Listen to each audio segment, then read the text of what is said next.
Hair metal, relevant or ridiculous, seems like it would be really simple. It's relevant. The end. Hold your horses, though. Let's actually go into a little bit of detail before we actually give it the definite relevant treatment. Now, it might seem strange. How could hair metal not be relevant, considering the importance that it had for the explosion of heavy metal's popularity in the 1980s, and really some people even suggest the latter portions of the 1970s and the first part of the 1990s. However, the real question that has come from a lot of detractors from the other side is whether or not hair metal, by its definition, is actually heavy metal at all. There are a lot of different names for hair metal. There's glam metal, there's arena metal, there's light metal, there's false metal, there's Nerf metal, which I've never heard in my entire life, but whatever. So the second thing that kind of comes to mind along with that are the bands that are defined as a part of the genre. Aerosmith, Boston, just to name a couple that don't seem like they would really fit under the traditional metal wagon, instead seem like they would really fit more in the bill of just rock and roll, either that or what is now considered classic rock. For the purposes of this discussion, let's actually stick with what would be considered to be either glam metal or traditional hair metal. So we're talking bands such as Motley Crue, we're talking bands such as Slaughter, groups such as Kix, such as Poison. Ones that still, for many individuals in the heavy metal marketplace, still feel that they towed the line and really were not 100% on board with heavy metal and had more of a real stake in classic rock or just the standard rock sound with a more theatrical element to it. But let's stick with them.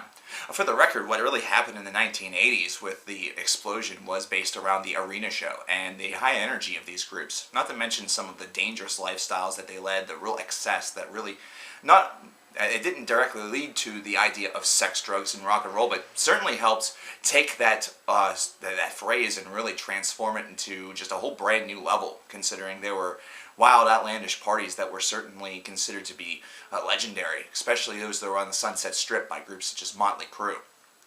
Now, as far as the music is concerned, this is something that has a little bit of diversity to it. There are a lot of groups that toe the line a little bit more toward the classic rock department, while others still maintain a harder rock structure. This is kind of similar to a lot of the groups in the 1970s that perhaps you wouldn't consider to be heavy metal bands, but instead just hard rock groups or arena rock groups. And that's where glam metal and classic, hair metal seems to really have a lot of its structural foundation, not to mention a lot of its importance. A lot of people that would probably not consider a group such as, Europe, for example, a heavy metal band. So, is that where it becomes ridiculous as opposed to relevant? Well, let's stick a little bit further down the pike here. Many people say that grunge in the early 1990s was the reason for heavy metal's declining in popularity at the end of the 1980s and the first part of the 1990s. And for that reason, glam metal was silenced, or hair metal was silenced, just the same as thrash metal seemed like it was silenced. It seemed like the hair became a little bit different and the music became silenced. In reality, even though grunge is widely regarded as the reasons why these groups and these styles of music really suffered, for thrash metal, it was the release of a couple of albums that seemed markedly different from the traditional thrash metal sound that was prevailing during the latter stages of the 1980s.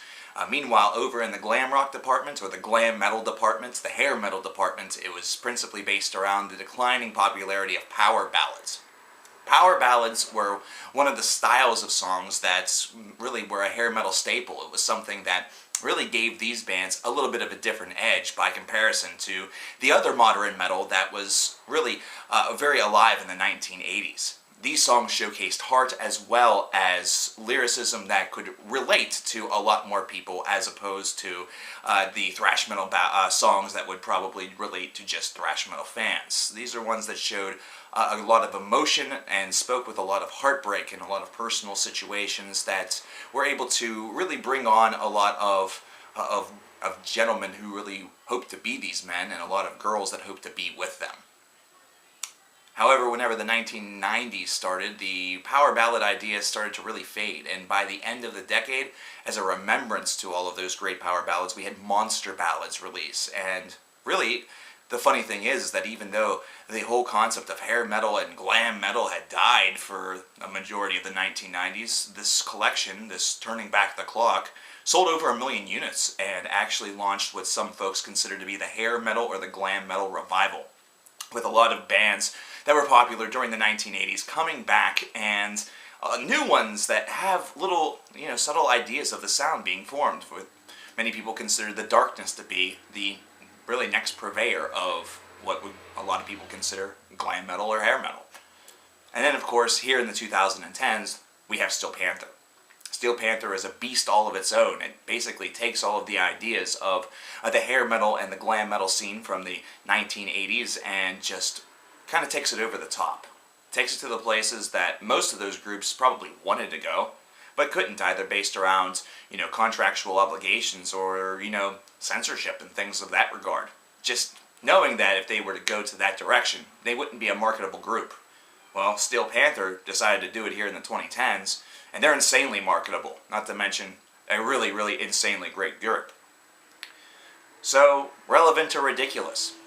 Did this actually have that much of an impact on music, and especially heavy metal?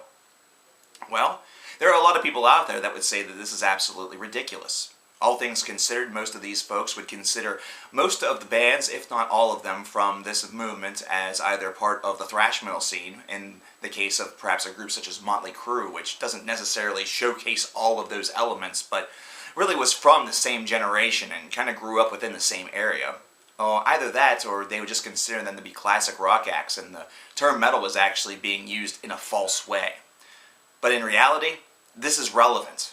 Hair metal and glam metal as a whole, basically 80s metal or arena metal, were extremely relevant, principally because it exposed a lot of individuals to a heavier style of music, to a heavier genre, and it actually may not have converted so many people on board to the other side of heavy metal, but it at least helped further expose the existence of such a thing. For those who really stuck with just the more classic and more arena-based groups, such as perhaps Guns N' Roses or Bon Jovi, it's something where that classic rock vibe or that classic 80s rock vibe will always maintain themselves with them, and that's going to be principally what they're after, and that's what they're going to really enjoy about their life. They're going to look back on it fondly, just the same as, a 90s kid looks back on some of the great songs from the 1990s fondly. It's something that's really resemblant of a rebellious youth and a time where that was something that was commonplace.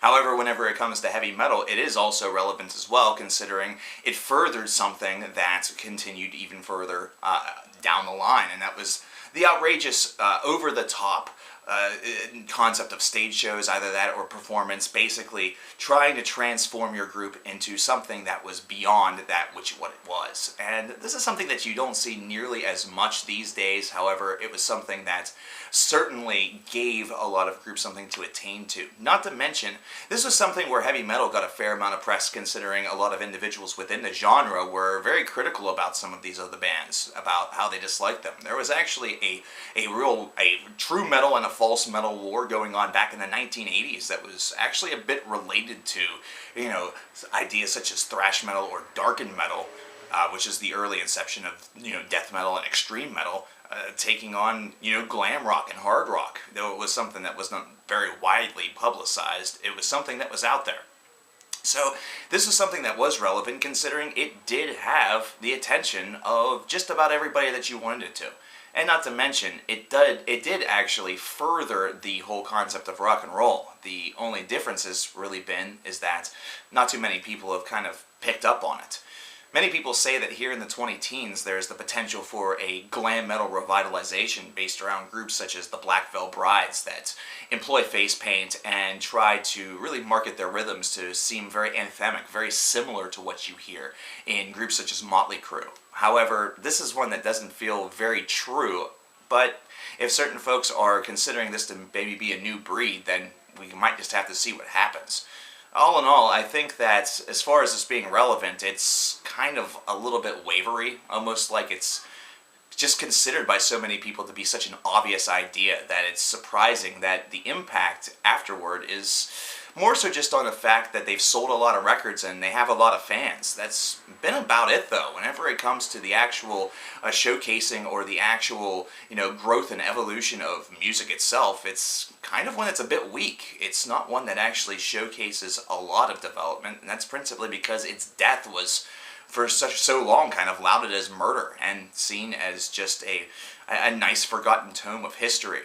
People say that grunge completely silenced heavy metal whenever it came to be, but if you recall, grunge's influence on music was very short-lived as it was.